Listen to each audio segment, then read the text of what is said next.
hindi na siya masarap. Good afternoon, everyone. My name is Mary Antoni-Escandor, grade 5 St. Gabriel the Archangel. Good morning. And I will tell you a story about the painter and how artistic masterpiece saved her life. Hope you will listen carefully. The title of the story is The Last Thief. The Last Thief.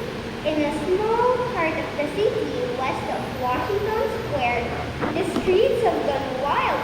They turn in different directions. They are broken into small pieces called places. One street goes across itself one or two times. A painter once discovered something possible and valuable about this street. Suppose a painter had some painting materials for which he had not paid. Suppose he had no money. Suppose a man came to get the money. The man might walk down the street and suddenly meet himself coming back without having received a cent. This part of the city is called Greenwich Village, and to all Greenwich Village, the painters came. Here, they found rooms they let them good life at all costs. Sue and John C. lived at the top of the building with 3 floors. One of these young women came from Maine, the other from California. They had met at a restaurant on 8th Street. There, they discovered that they liked the same kind of art, the same kind of food, and the same kind of clothes. So, they decided to live and work together. That was in the spring.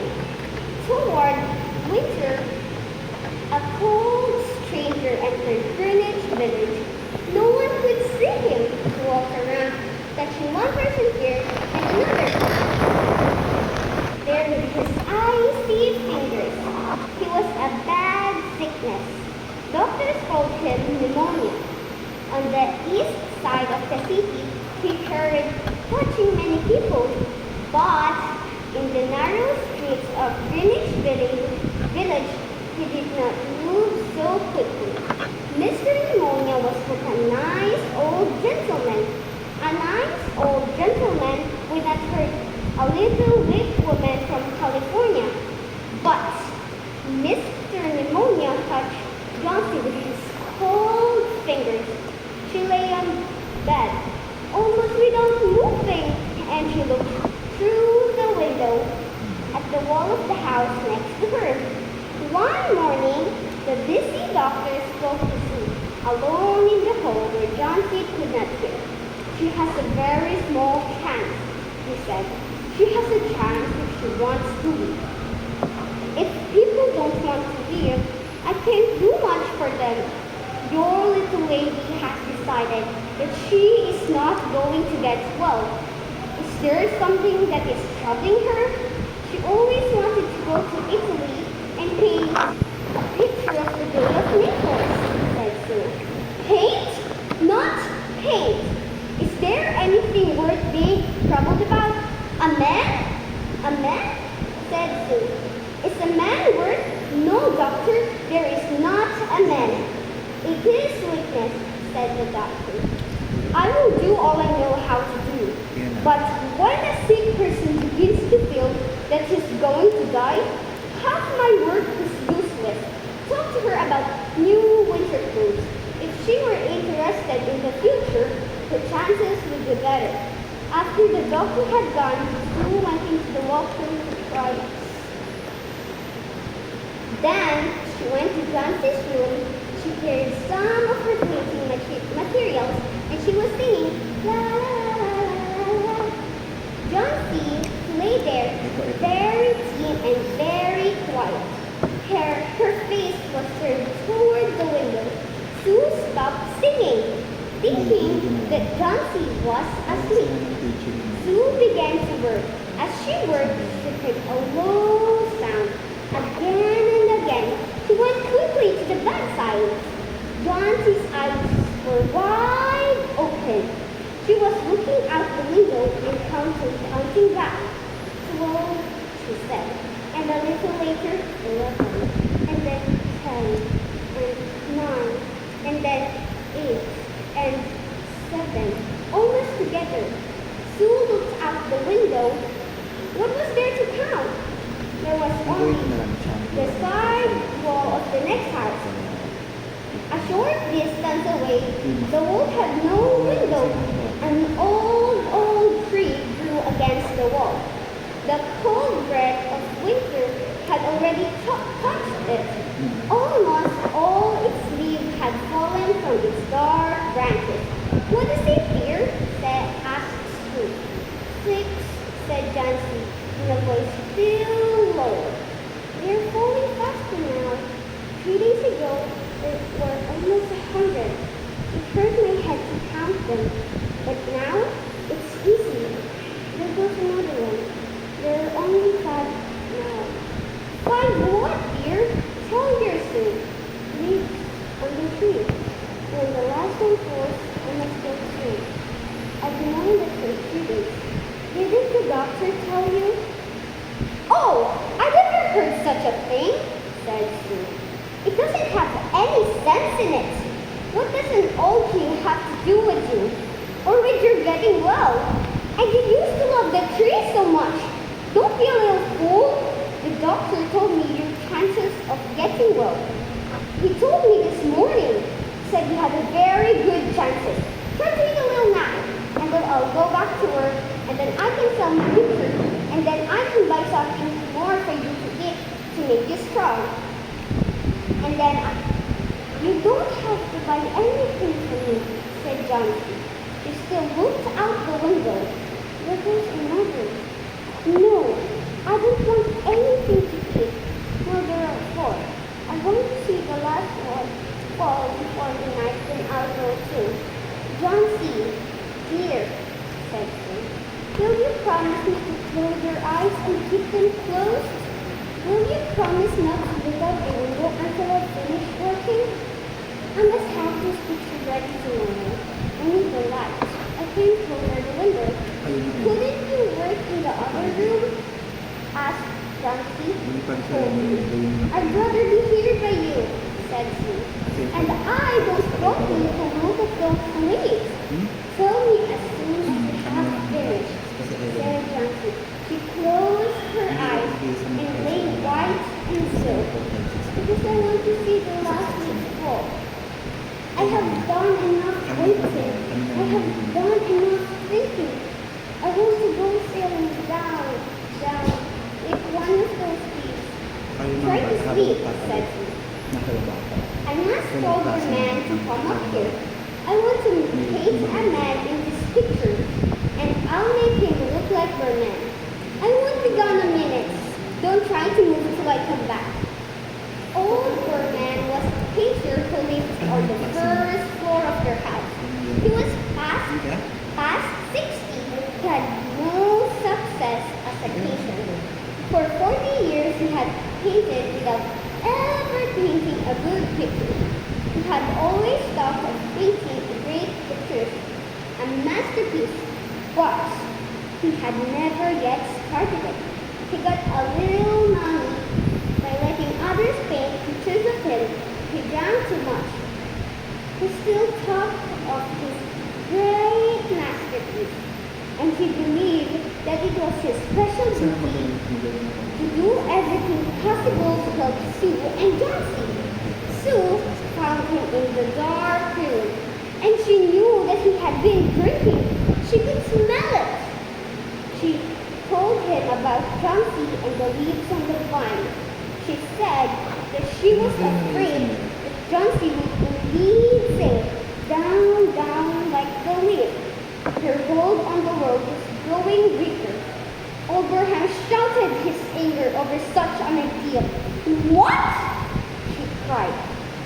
"Are there such fools? Do people die because leaves drop off a tree? I have not heard such a thing. No, I will not come up and sit while you make a picture of me. Why do you allow her to think such a thing? But poor little Johncy, she is very sick and weak," said she. "The sickness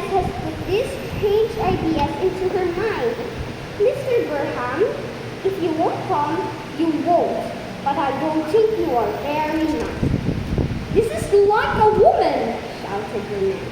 Who said I will not come? Go. I come with you for half an hour. I have been trying to say that I will come. God, this is not any place for someone so good as Johnson to lie sick.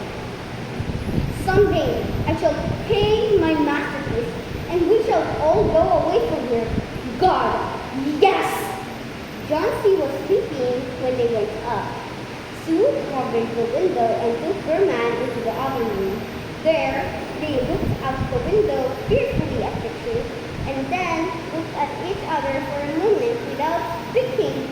A cold rain was falling with a little snow in it too. Berman sat down and Sue began to paint. She worked through most of the night. In the morning, after an hour of sleep, she went to Johnson's bedside. John C., with wide open eyes, was looking toward the window. I want to see, she told Sue. Sue took the cover from the window. But after the beating rain and the wild wind that had not stopped through the whole night, there still was one leaf to be seen against the wall. It was the last one on the tree. It was still darkening near the branch, but at the edges it was turning yellow with age. There it was, hanging from a branch nearly 20 feet above the ground. It is the last one, said Johnson. I thought it would surely fall during the night. I heard the wind. It will fall today, and I shall die at the same time. Dear Johnson, said Sue. Think of me. If you won't think of yourself, what would I do? But Johnson did not answer. The most lonely thing in the world is a soul. When it is preparing to go on its far journey, the ties that held her to friendship and to earth were breaking one by one. The days slowly passed as it grew dark. They could still see the leaf hanging from its branch against the wall. And then, as the night came, the north wind began again to blow. The rain still beat against the window. When it was light enough, the next morning, Johnson again commanded that she will be allowed to see. The leaf was still there. Johnson lay for a long time looking at it, and then she called to Sue, who was cooking something for her to eat. I've been a bad girl, Sue, said Johnson. Something has made that last leaf stay there to show me how bad I was. It is wrong that I want to die. I'll try to eat now, but first, bring me a looking glass so that I can see myself, and then I'll sit up, watch you cook.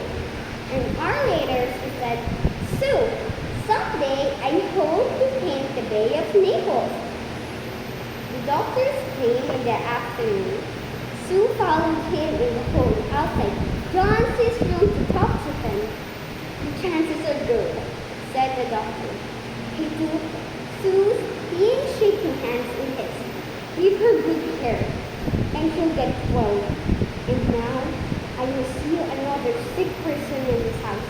His name is Berman, a painter, I believe. Pneumonia, said.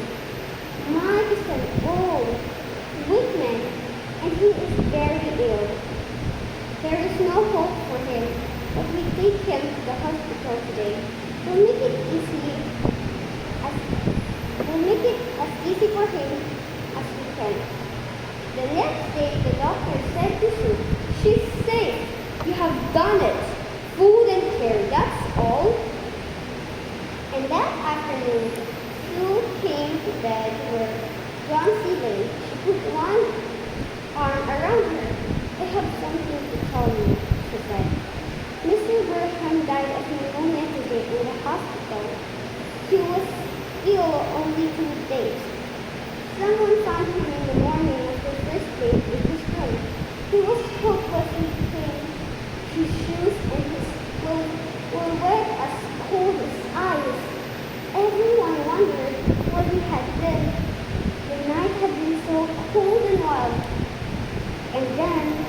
from some things, there was a light that he had taken outside, and there were his materials for painting. There was paint, green paint and yellow paint. And look out the window! Dear, at the last leaf on the wall, didn't you wonder why it never moved when the wind was blowing? Oh my dear! It is Vermeer's great masterpiece. He painted it there the night the last leaf fell. The end. Hope you learned something today. Bye-bye. Oh, dito muna natin na. Come here. Ito mga batang to, hindi tumakbo sa atin. Baka madali si Madali si Athena.